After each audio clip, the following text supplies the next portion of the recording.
people, what is crack-a-lack, and it's Inspirational here, back with another video. So, I promised I'd try and do another legendary martial arts series before the Road to Greatness series kicks in. So, that is what this video is going to be. I'm going to break it down. I'm going to do number one. So I'm doing the ONG-BAK series.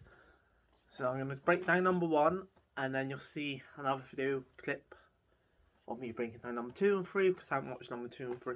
Well, I've obviously watched number 1, 2 and 3 when I first bought them, but I haven't rewatched 2 or 3 just yet.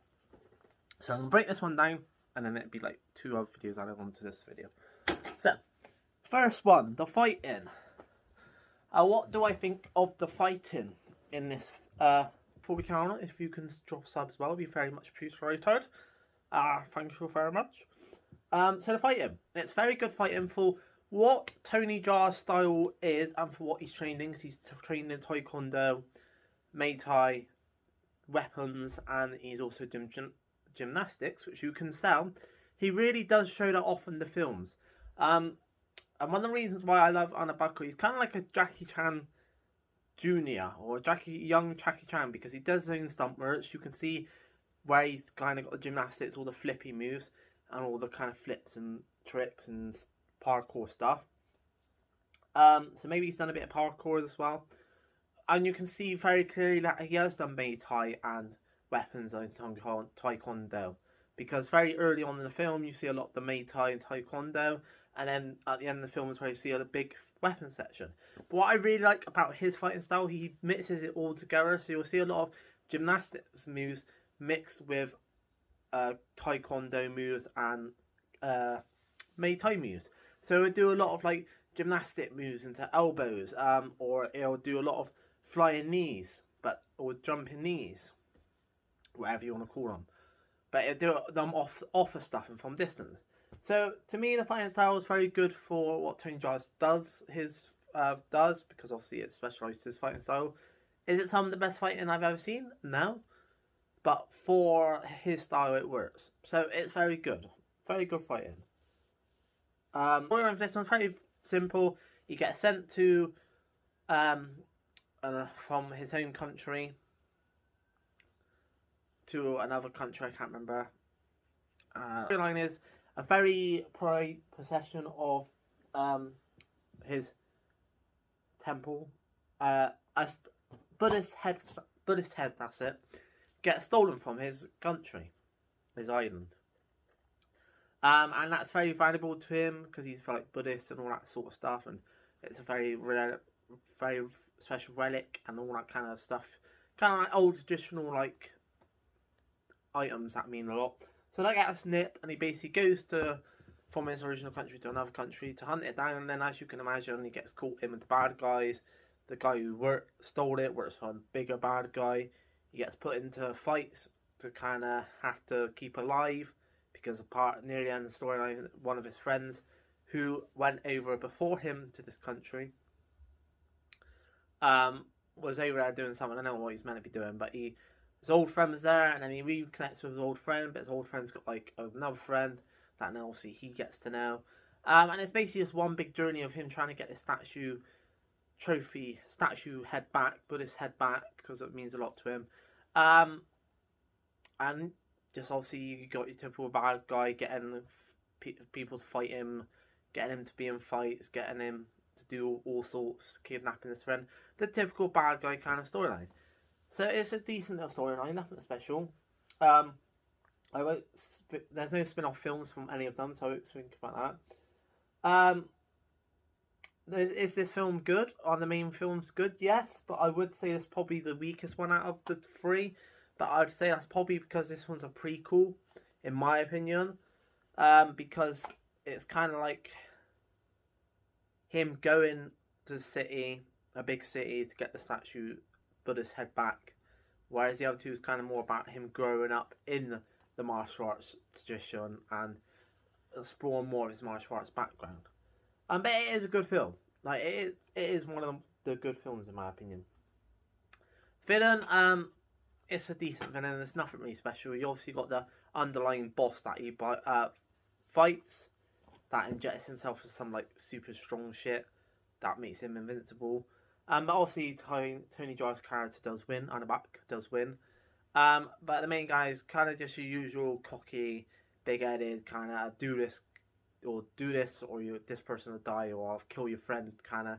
Just your typical bad guy that bosses people about, has an ego, thinks he's all that. Yeah, the only thing I didn't get about the storyline is at the end there's a big Buddhist head that gets built. I don't know why. There's no reason for a big Buddhist head to get built, because the one he's chasing is the original and the one that belongs to the Buddhist statue, and has value. So I don't get what the bad guy has of mixing, making a big Buddha head, because no really sense that. But yeah, you know, decent film. So yeah, I'll see you for ONG-BAK 2. Right, so now I'm going to break down ONG-BAK 2. Or ONG-BAK at the beginning, that's a better name. So this one's very different to the first one, as in this one focuses a lot more on the story and the origin of his martial arts training and why he becomes who he is, and how it kind of differs from how he starts as kind of a very vengeful guy full of anger to the guy you see in ONG-BAK in the beginning. So let's talk about the fighting. There isn't really much. There isn't, compared to number one. Like, as in number one's got fighting and story, fighting like story. Like I mentioned, this one's mostly story. There is two big fight scenes. The first one where it's kind of like, without going into the storyline, I can't really explain it, but he gets rescued essentially by a gang that he eventually joins, the outlaw gang. And then there's the big fight scene at the end. Now this is where it really pays off, because the fight scene at the end is a masterpiece of fighting, in my opinion. It's one of the best fight scenes I've ever seen. I literally just watched it now, sitting there thinking, my god, now I realise why I love ONG-BAK 2 and 3, because 3 is actually number 2. It's one big film they filmed, but they had to break it down into 2 films. So it kind of makes up, the fighting kind of, like I said, makes up for the last good half hour of the film, good 25 half-hour minutes of the film. But there is some incredible moments in the film, in the last bit of fighting, because it's basically, what I love about the fighting in this one is it mixes from slow to fast fighting. So what I mean by that is, there's times where he'll fight people that are much stronger than him and better than him, so it's kind of a more slowed down one-on-one fight. But then there's parts, and especially in the last bit, where he will have to fight loads, like 4 or 5 at the same time. So it's very fast paced and very in your face and that kind of stuff. And also I loved the fact that he used the elephant, because in the film he connects basically, I don't know, I guess you say tame elephants, or becomes friends with elephants. And there's a really cool bit in the last fight scene where he has an elephant comes out of nowhere, and they fight around the elephant and use the elephant as kind of like an object, I guess you would say. I think that's really cool how they do it. There's also some really cool moments they use with the elephant, where he like literally runs up the trunk off the elephant and does a backflip off it into like some sort of kick. You've got a bit where the villain of number 3, because she only briefly appears in this one at the end bit, comes in, attacks him, and then he's like kind of led across the elephant's tusk, and she just jumps off, does a front flip or back flip, and does double knee straight through Tony Jaa's character, Ting, might be saying that wrong, through him as he's laying on tusk. And there's like loads of other little cool fight bits like that as well, but that's the two that really stand out to me. So yeah, for the fighting, it's worth the wait, because the last fight scene is just incredible. It's just a masterpiece, and like I said, it's really well thought out how they used elephant, how it's slow from when he's fighting those one-on-one, people that are tougher than him, or when he's fighting 4 or 5 better easier and he's using weapons to keep them back, or hands. Storyline's pretty basic. It's, like I said, basically an origin story kind of his family gets murdered. You find that out a bit later on in the film, and it's kind of, he got saved by someone to not get slaughtered, because his mum and dad get slaughtered. He gets taken in by a tribal outlaw gang that's kind of like on the outland of the island. Taken in by them, trained by them to be an absolute monster beast. Goes and takes out the original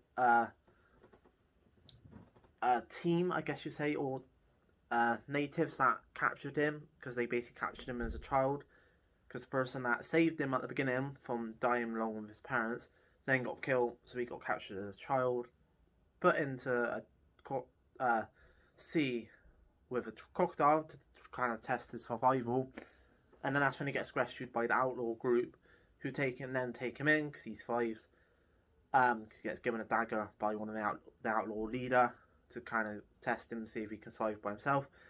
Gets taken in by them, and then trained to be an absolute beast, monster, goes back and gets his revenge.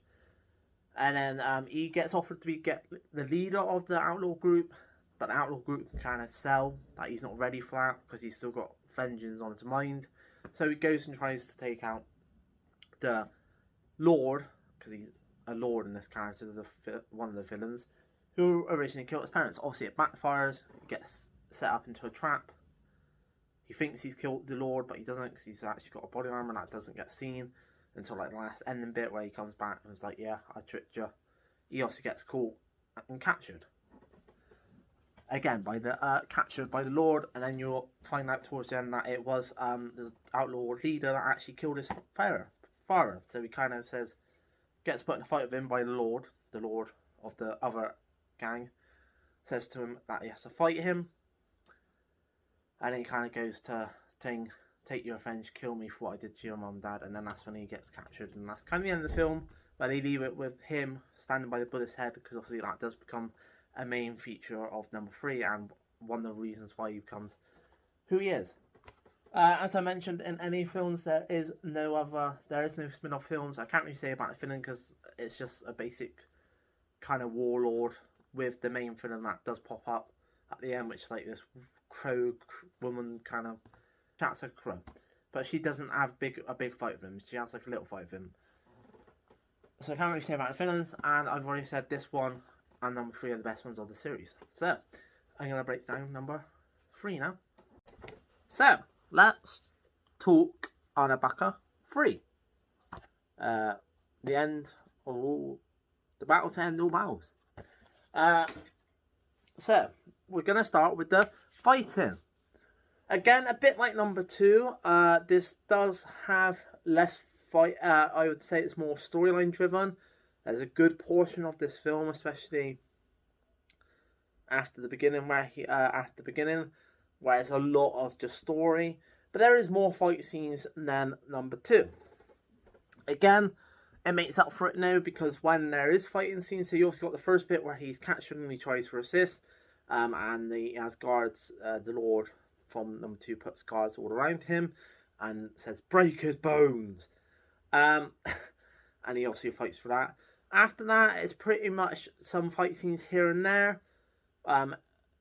There's another fight scene when he gets rescued, and then there's another fight scene, the bad guy takes out the Lord, takes his power and becomes like the Lord, but a witch, the Lord with power basically, because he has some sort of supernatural. And my bad, it's a he. And then you got the massive fight scene that he imagines in his head. Tony Jaa's character imagines at the end, and then you have obviously the big fight with him and the bad guy. Again, all the fight scenes are really good and make sense. Again, I'd have to say the end fight scene is really good, really freaking out there and incredible, a masterpiece, if I have to say so myself. Again, love the use of elephants he does in this, and it makes him look like an absolute beast, because he just takes people down left, right and centre, and it's a really good fight scene. The only disappointment I got is the last fight scene with the bad guy is a bit disappointing, which I'll break down in a minute, because I can't really say anything about going to the storyline. So, the storyline.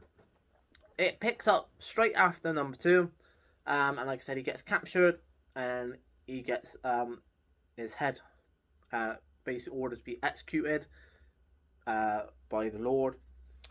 And you find out throughout the film that the Lords have nightmares, because he's been cursed by his old master, because he got his old master killed, and when his old master was dying, he put a curse on him.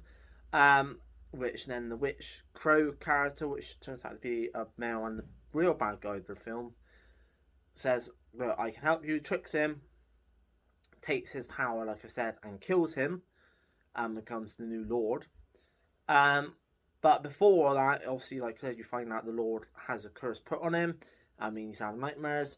And he basically says that to execute Tony Jaa's character, he gets rescued by a traitor, someone that's working with the Lord, betrays him, rescues Tony Jaa. Assassins go to get Tony Jaa, fail. And then for a good portion of the film, then it's basically about him healing, meditating, and being at peace with himself, and realizing that he needs to not stop killing, but not being such a brutal murder machine, and, you know, protect his country and his people, and take out the Lord, the crow person, the bad guy, but don't do it, you know, just out of pure revenge kind of thing, which he still kind of does. But he basically finds inner peace with himself, because there's a woman that the Lord put in, made her work for him, that kind of heals him and teaches him to basically look at fighting as a dance, to look at your enemies like you're dancing with your enemies, and you've got to be the better dancer. That's one way to describe it. You also meet Humley, which is the character, his friend I said about in the first film. That's the name of him, and you see that he was part of the village and then left the village, and like I said, he went #1. So that's essentially it. And then obviously after he finds his spiritual self and meditates and heals up, because he obviously takes a battering from getting tortured when he was captured, he then goes and basically beats the crow guy, takes his superpowers away, because he has some sort of like superpowers. Fights him, which is, like I said, this where I could talk about it now. It's kind of a disappointing fight, because once he takes the crow's character's powers away, it's not really much of a fight. Like, I get it, he's kind of weakened because they took the powers away, but I just wish it was a bit longer of a fight and a bit more backwards and forwards, because it was mostly just Tony Jaa's character going God mode and beating the hell out of the crow person once his powers were taken away. And the crow person, bad guy, basically didn't put out much of a fight. So it was a little disappointing. Like, it was the only fight that was a little disappointing, but the rest of it was good. The whole story obviously made sense, because he was battered, so he would need the time to meditate. He would need the time to heal himself up. And at the end of the film, you do see the Buddhist statue, which is, I'm guessing, meant to represent the good spiritual journey he's been on, and the good in people, and to remain spiritual, and don't do things out of revenge. I think that's what the Buddha statue is meant to mean. The villain, like I said, is Chrome. She's from #2. Decent little villain, but like I said, she's a bit rubbish after she gets his powers taken away from him, because then he basically just becomes very weak and not much of a fight. But he does have some good fight scenes. And then lastly but not least, do I think it's a good film? Yes, I've already stated that 2 and 3 are the best ones. And the big question, do I think these films are what made Tony Jaa? I believe that is a yes, because if you ask anyone, the Fight Bible, I believe it was, or another channel I watched the other day, they was doing like a breakdown of ONG-BAK's fight scenes. Tony Jaa. There you go, there's my evidence. That's what I'm saying, my evidence. If you ask anyone what is the most well-known film you know of Tony Jaa, they will probably say ONG-BAK, the ONG-BAK series, unless they say the Warrior King series, or the Protectors, as known in some other countries. So to me, because that's how I discovered Tony Jaa as well, is through the ONG-BAK series.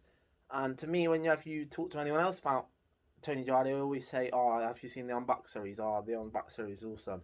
Like when I said to my coach, he said about that series. So to me, yes, the ONG-BAK series is what made Tony Jaa.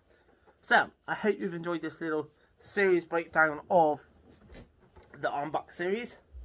I've been Inspirational Way. Hopefully I'll be back next week with a Bro vs Bro. And then after that, you will be just getting my Road to Greatness series. So that will be the main series I concentrate on, because that's when my training will pick up as well. So that's going to be my main series I focus on and get for you guys. So cheers. Bye.